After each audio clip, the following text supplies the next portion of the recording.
मौजूद हैं लोहारू में और लोहारू के एसडीएम ऑफिस में मौजूद हैं। लगातार यहां पर धरना चल रहा है। लगभग 72 दिन हो चुके हैं, लेकिन कोई भी इनका समाधान नहीं हो रहा है। आज फिर से किसान हमारे साथ मौजूद हैं, इनसे बारी बारी जानते हैं कि आखिर क्या समस्या है और इस समस्या का समाधान कैसे होगा। सरकार को ये बात चेतनी चाहिए थी समय रहते, जो ये एक बड़ा घोटाला कंपनी ने सरकार के साथ मिलकर किया है। भिवानी का और दादरी का मिलाकर के 350 करोड़ रुपए का बीमा घोटाला है। इसी रबी सीजन में पिछले में यहाँ 30,300 एकड़ जमीन क्षतिपूर्ति पोर्टल पर ओलावृष्टि के लिए दर्ज करवाई गई। बड़े शर्म की बात है, अब 3,200 एकड़ जमीन का मुआवजा देकर के सरकार ने तीसरी कर ली। आपके माध्यम से भी हम सरकार को कह रहे हैं कि आने वाले समय में हमें कोई बड़ी कार्रवाई करनी पड़ी तो उसकी समस्त जिम्मेवारी हरियाणा सरकार और भिवानी प्रशासन की होगी। खाद से सरों से 14 से लेके आज तक थाने में बैठा है, तो लोग आए घरी काम करने खतरे हो, थाने में खाते ले खतरे हो है, बुरा हाल कर रखा है। किसान की फसल के लिए आज मेजर डिजीज कोई है तो वो है डीएपी की जरूरत। हालात ये हैं, यदि कोई आदमी मरता हो, कोई ऐसी बीमारी हो जाए और डॉक्टर कह दे कि इसको एक एक मुट्ठी डीएपी 1 हफ्ते तक घोल के पिला दो, आदमी मर जाएगा, डीएपी नहीं मिलेगा। अगला बड़ा आंदोलन डीएपी को लेकर के होने वाला है और इसी लोहारू की धरती से होने वाला है। सरकार और प्रशासन कहते हैं समय रहते चेत जाए, यदि जल्दी इसी हफ्ते में डीएपी की व्यवस्था नहीं करी तो वो हाल होगा जिसका सरकार को समझ में नहीं आएगा। ये तो वो सरकार है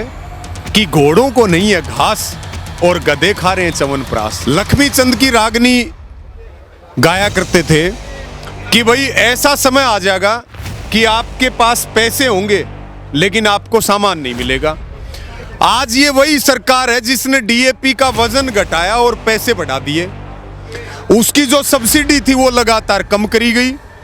आज 11 साल होगी, 11 साल में डीएपी और यूरिया ने खून के आंसू रुलाया किसान को। वैसे तो शर्म है नहीं भाजपा वालों के, और थोड़ी बहुत अगर शर्म बची हुई भी है तो या तो किसान को डीएपी दिला दो और नहीं तो चुल्लू भर पानी में डूब के मर जाओ। मूंग की फसल बर्बाद होगी, गुआर की फसल बर्बाद होगी, बाजरा और कपास की फसल बर्बाद होगी। नायब सैनी कह रहे हैं 7,000 से लेके 15,000 रुपए देंगे, ऊंट के मुंह जीरा भी को नहीं। ये कोई राज थोड़ी है, ये तो एजेंट लगा रखे हैं प्रधानमंत्री ने, एजेंट बन के काम कर रहे हैं। 72 दिन आड़ा हो गए। सीधी सीधी बात है भाई, या तो जाग जाओ नहीं तो भाई खा पी की तैयार हो रहे। थोड़ा दिन हम किसान खेती का काम तभी फ्री हो जाएगा और फिर बात जाएगा भाई लाठा आड़ा लुहारू। मामला आर और पार का करना पड़ेगा। सरकार या तो चेत जाए, वरना इनको गांव में नहीं घुसने देंगे। जो किसान आंदोलन में हालात किए थे ना, इनको भगा भगा के मारा था, वही काम इनके साथ दोबारा किसान करेंगे। अगर इस सरकार से अगर नहीं पाड़ो पाता है, नहीं दिया जाए, छोड़ दो, इस्तीफा दे दो। मुख्यमंत्री क्या अंदर बैठा है? पिछली बार तो आपने किले गाड़ दी थी दिल्ली के अंदर, वहां रुक गए थे सीएम से।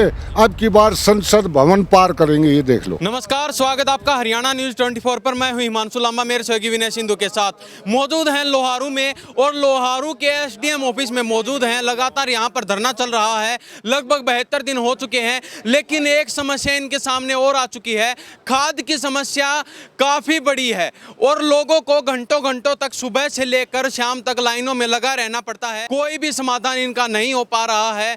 हर ऊपर से लेकर नीचे तक गुहार लगा चुके, लेकिन कोई भी इनका समाधान नहीं हो रहा है। आज फिर से किसान हमारे साथ मौजूद हैं, इनसे बारी बारी जानते हैं कि आखिर क्या समस्या है और इस समस्या का समाधान कैसे होगा। वह सारी बातचीत इनसे करेंगे। जी प्रधान जी, क्या कहेंगे? सबसे पहले स्वागत आपका हरियाणा न्यूज। सबसे पहले तो मैं आपका और आपके दर्शकों का यहाँ आए इसके लिए आपका स्वागत करता हूँ। आज हमारे धरने को 72वां दिन है। हम सरकार से मांग नहीं कर रहे, सरकार को ये बात चेतनी चाहिए थी समय रहते, जो ये एक बड़ा घोटाला कंपनी ने सरकार के साथ मिलकर किया है। भिवानी का और दादरी का मिलाकर के 350 करोड़ रुपए का बीमा घोटाला है। इसके अलावा 2023 में जनवरी में भारी ठंड पड़ी, पाले से सरसों की फसल नष्ट हो गई थी। हरियाणा सरकार के रेवेन्यू डिपार्टमेंट ने अपनी असेसमेंट की और उसमें 318 करोड़ रुपए का नुकसान दिखाया गया, लेकिन मार्च के महीने में पोर्ट ला करके केवल 10 करोड़ 64 लाख दे करके तीसरी कर ली। इसी प्रकार से अब इसी रबी सीजन में पिछले में यहाँ 30,300 एकड़ ज़मीन क्षतिपूर्ति पोर्टल पे ओलावृष्टि के लिए दर्ज करवाई गई। बड़े शर्म की बात है, अब 3,200 एकड़ ज़मीन का मुआवजा दे करके सरकार ने ही तीसरी कर ली। और आज देखिए कितनी बदतर स्थिति हरियाणा की है बाढ़ की वजह से। इवन अपने भिवानी में अब तक इतनी विभीषिका कभी नहीं आई और सरकार उसको एक प्राकृतिक आपदा घोषित नहीं कर रही। तो हम एक तो सरकार से कहना चाहते हैं कि इस बाढ़ को प्राकृतिक आपदा घोषित करें। दूसरा, जो अब क्रॉप कटिंग चल रही है, इस पे मैं एक बात आपके माध्यम से कहना चाहूँगा। अब कपास की, मूंग की, बाजरे पे तो कोई विशेष प्रभाव नहीं पड़ना। इस बार ये जो बारिश हुई इसकी वजह से मूंग और कपास पे प्रतिकूल प्रभाव पड़ा है। अब मूंग सड़ गया, आप देख रहे हो मूंग का भाव MSP है 8762 रुपये, बाज़ार में बिक रहे हैं। ये कर्ण सिंह जी हमारे किसान साथी हैं, 6 क्विंटल मूंग निकले 2,000 रुपये के हिसाब से 12,000 रुपये इनको मिला। हम क्रॉप कटिंग में ये कहना चाहते हैं कि जो मूंग सड़ गया उसको अलग करके क्रॉप कटिंग करनी चाहिए और सरकार को फिर उसके अनुसार जो बीमा बनता है वो बीमा क्लेम दे। और हम सरकार को ये भी कहना चाहते हैं, सरकार पिछले 3 दिन से लगातार कह रही है कि हम बाजरे की और मूंग की फसल की प्रोक्योरमेंट कर रहे हैं। आप स्वयं जाकर के मंडी में देख लें, पिछले 3 दिन से एक दाना भी नहीं खरीदा जा रहा और हमें तो ऐसा लग रहा है कि आने वाले 4-5 दिन में भी कोई खरीद नहीं होगी। हम ये कहना चाहते हैं कि अविलंब बाजरे की, मूंग की, कपास की, तीनों फसलों की खरीद शुरू की जाए और जो क्वालिटी में, गुणवत्ता में प्रभाव पड़ा है उसका सरकार भावांतर दे ताकि उस किसान की मदद हो सके। यदि सरकार ऐसा नहीं करती है, ये 350 करोड़ रुपए बीमे का आंदोलन तो चल रहा है, लेकिन सरकार एक अगले आंदोलन की भी पृष्ठभूमि तैयार कर रही है। और देखिए कितने दुख की बात है, आज किसान अपने खेत में किसानी करे, धरने पर आए या खाद के लिए लाइन में लगे, हाथ में पैसे लिए वो घूम रहा है। छोटे छोटे बच्चे, जिन बच्चों को स्कूल में जाना चाहिए, वो खाद के लिए लाइनों में लग रहे हैं। और सरकार के किसी मंत्री से या अधिकारी से जब हम कहते हैं कि खाद की कमी है, सब कहते हैं कि खाद की किसी प्रकार की कोई कमी नहीं है। इतनी झूठी सरकार आज तक ना हमने देखी। तो इसलिए हम सरकार से कहना चाहते हैं कि सरकारें खाद का प्रबंध करे, फसल की प्रोक्योरमेंट का प्रबंध करे और मूंग और कपास में भी भावांतर योजना को लागू करे। तो हम ये कहना चाहते हैं। और अभी हमारे धरने पर एक चर्चा आई, हम बिल्कुल शांतिपूर्वक तरीके से 72 दिन से बैठे हुए। हम सरकार को ये कहना चाहते हैं कि हम जितना शांति से बैठें, हमने सरकार को बार बार SDM साहब के माध्यम से चिट्ठियां लिख करके सरकार को आगाह किया, चाहे 2 देश का मामला हो, चाहे 2 भाइयों का हो, चाहे 2 राज्यों का हो, हर मामला बातचीत से हल होता है। लेकिन सरकार बातचीत के दरवाजे नहीं खोल रही। तो अब हमें मजबूर होकर के दूसरे रास्ते अपनाने पड़ेंगे। हमने अपने पत्रों के माध्यम से भी सरकार को कहा है और आपके माध्यम से भी हम सरकार को कह रहे हैं कि आने वाले समय में हमें कोई बड़ी कार्रवाई करनी पड़ी तो उसकी समस्त जिम्मेवारी हरियाणा सरकार और भिवानी प्रशासन की होगी। ये हम आपके माध्यम से कहना चाहते हैं। जी प्रधान जी, क्या नाम है? रामपाल। क्या कहेंगे? सारे प्रधान जी ने मुद्दे बता दिए हैं, काफ़ी मुद्दे हैं। पूरा हरियाणा में हाल है कि भिवानी में सारा ही है। खाद से शुरू से 14 से लेके आज तक थाने में बैठा हाव है। तो लोग आए घरी काम करने खातर हो, थाने में खाद ले आने खातर है। बुरा हाल कर रखा है। सरकार नाम की कोई चीज़ नहीं है यहाँ पर। तो अब सरकार और प्रशासन को क्या कहना चाहें, क्योंकि दिन से लेकर रात तक आप खाद के लिए बैठे रहते हैं और बाकी काम सब क्या खतरे, खाद खातर, बिजली खातर, सब क्या खतरे बैठे रहे। कोई हल तो सही नहीं। किसान की चारों तरफ से मरे खेत में काम करे, खाद ले आने जा, खाद नहीं पाओ तो बिजली को नहीं पावे, कितने कनेक्शन खातर रहने, कितने क्या खातर रहने, कोई हल नहीं है। जी क्या कहेंगे? आप भी लगातार देख रहे हैं, धरने पर आ रहे हैं, आपका क्या कहना है इस बारे में? वैसे ये बात तो बताने की ज़रूरत ही नहीं है, सरकार को भी पता है और आम जनता को भी पता है कि खाद की कितनी किल्लत मची हुई है। लेकिन हम तो सरकार को एक ही बात बताना चाहते हैं कि अगर आपकी सोसाइटियों को लूटा जाएगा, उनके अंदर ज़बरदस्ती घुस करके अगर खाद को एक तरह से चोरी किया जाएगा तो उसके जिम्मेवार खुद सरकार होगी, क्योंकि किसान बिल्कुल परेशान हो चुके हैं। महिलाएं भी इतनी तंग और परेशान हैं कि वो चूल्हा चाकी का करें या फिर खाद को लाने के लिए सोसाइटियों के सामने खड़ी होकर के पूरा पूरा दिन वो लाइनों में निकालती हैं। तो इसलिए हम सरकार को पहले से ही चेतावनी देते हैं कि अगर आपको किसी तरह की मतलब कानून कब तक मतलब कानून की पालना करते रहेंगे, और इस तरह की अगर कोई घटना होगी तो वो सरकार जिम्मेवार होगी। अगर किसी तरह की और कोई घटना हुई तो उसके लिए स्वयं सरकार जिम्मेवार होगी, आम जनता और किसान उसका जिम्मेवार नहीं है। जी प्रधान जी, क्या कहेंगे? खाद की बड़ी समस्या है, 72 दिन आपको यहाँ धरने पर बैठे हो चुके, लेकिन कोई सुनने वाला नहीं है आपकी। ये सरकार इतनी झूठी सरकार है, जितने भी ये जनहित के बारे में जितने लोगों को पोल देती है, ये सारे उसके विपरीत हैं।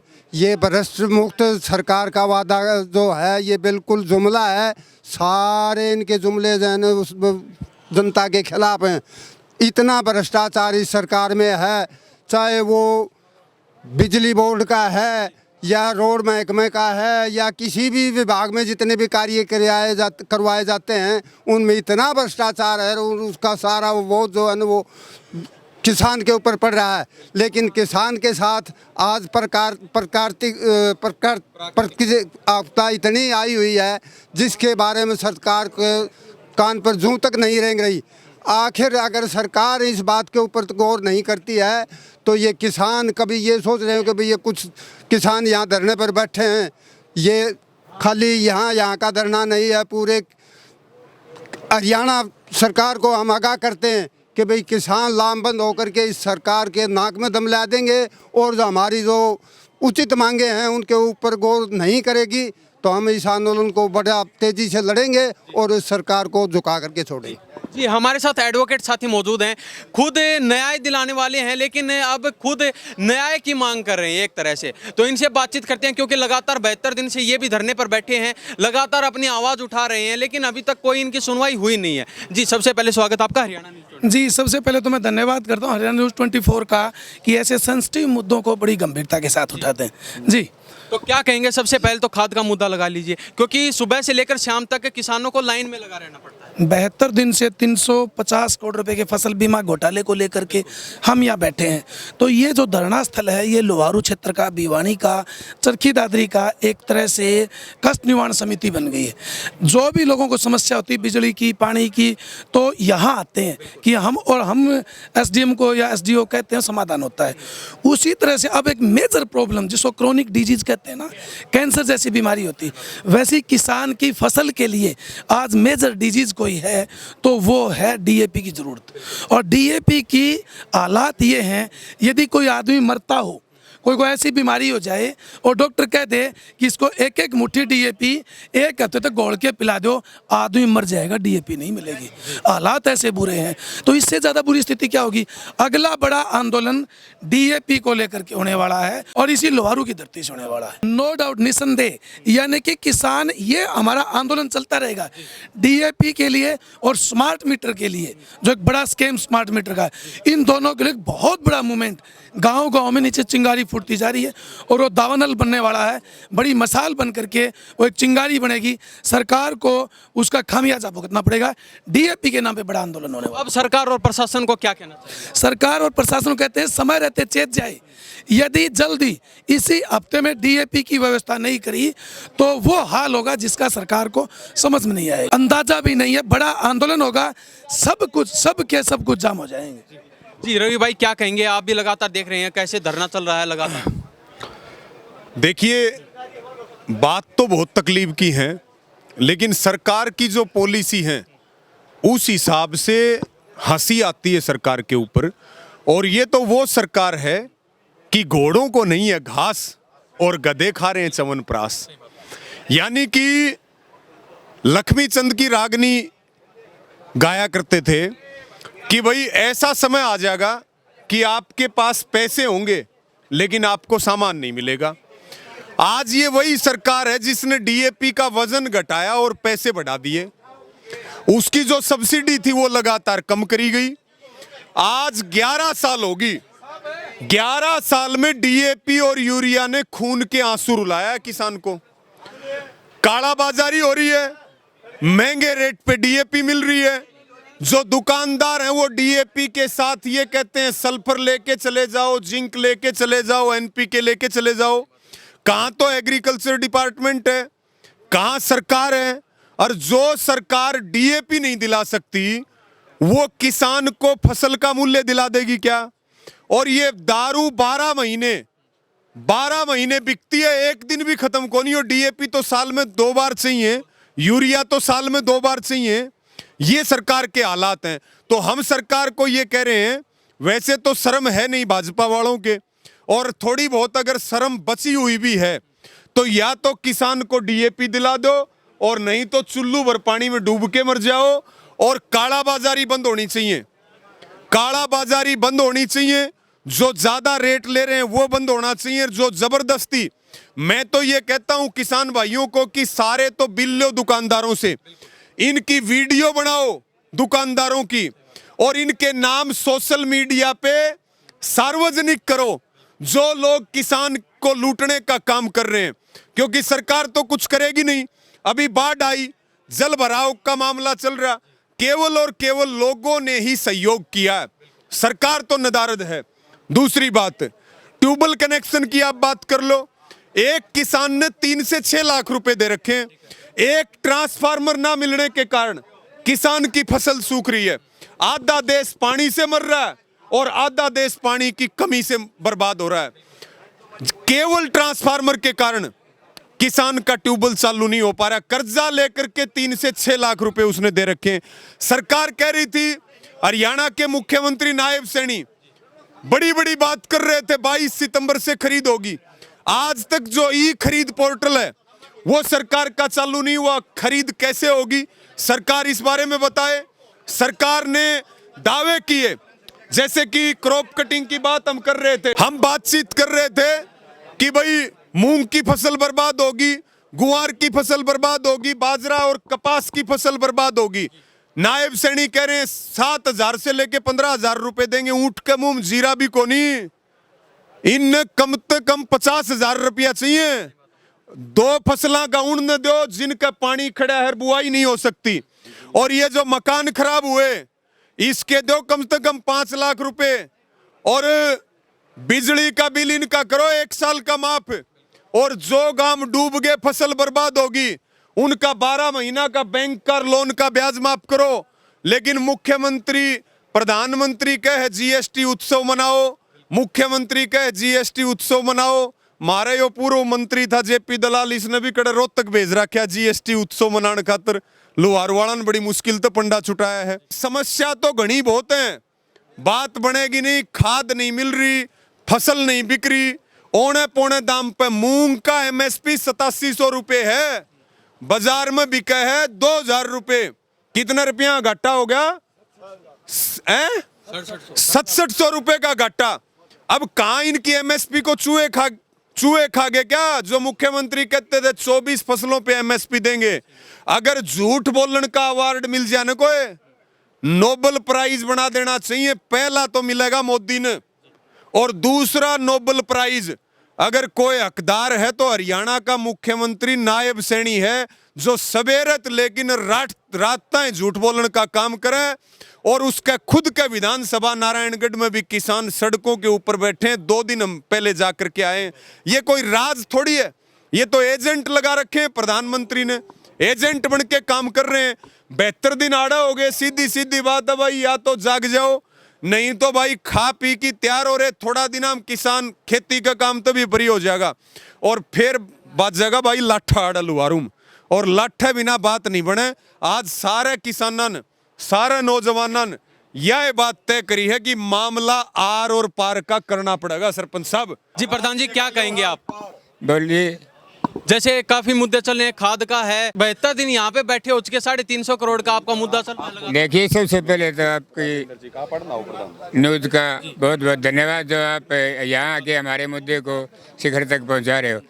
भाई बात ऐसी है, 350 करोड़ का जो मुआवजा बीमा क्लेम के जरा से है, इस सरकार को 72 दिन हो गए हमारे को। तो भाई इनके कानों पर जू नहीं रेंग रही।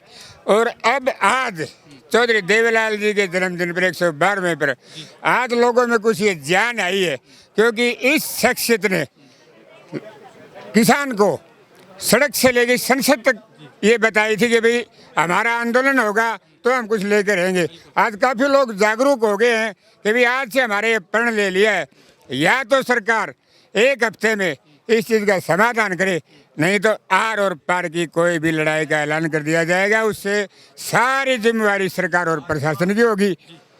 तो हम तो उम्मीद करते हैं सरकार से भाई समय रहते चेते और इस किसान के 350 करोड़ जो बीमा कल्याण की राशि है उनके खाते में डाली जाए, जिससे अपने खेतों में अपना काम करें। हमें यहाँ बैठने का कोई किसी प्रकार का हमें यहाँ बैठने का यहाँ कोई वो नहीं है। जी क्या कहेंगे, आप हरियावास से पहुंचे हैं, लगातार देख रहे हैं जो चल रहा है। जी, आपको पता है ये किसान 72 दिन से बैठे हैं और आपने ये देखा कि जो बाढ़ लाई गई थी, ये बाढ़ आई नहीं थी, ये लाई गई थी वेदर रेगुलेटरी सिस्टम के तहत। ये अरब टेक्नोलॉजी थी जो 1940 तक चल रही है। ये क्यों लाई गई थी कि जहाँ लैंड पुलिंग कानून आया था वहाँ के किसानों की जमीन वो लेने की पूरी कोशिश कर रहे हैं। ये लोग भारत के अंदर भी जो नेपाल में हुआ वही ये लोग करवाना चाहते हैं। और अगर किसानों को ऐसे ही प्रताड़ित करते रहे, कभी उनका बीमा खा जाना, कभी टावर के लिए जमीन एक्वायर कर लेना, कभी लैंड पुलिंग कानून लेना, ये लोग भारत के अंदर दो नेपाल वाला काम ये करवाना चाहते हैं। और आपके माध्यम से भी मैं एक साधारण किसान होते हुए ये कहना चाहता हूं कि सरकार या तो चेत जाए, वरना इनको गांव में नहीं घुसने देंगे। जो किसान आंदोलन में हालात किए थे ना इनको भगा भगा के मारा था, वही काम इनके साथ दोबारा किसान करेंगे। अगर ये नहीं माने तो या तो आराम से अपने 350 करोड़ रुपए का क्लेम इन किसानों को दे दो आप, या फिर आप तैयार रहो इन अंजाम भुगतने के लिए। जी क्या कहेंगे प्रधान जी आप?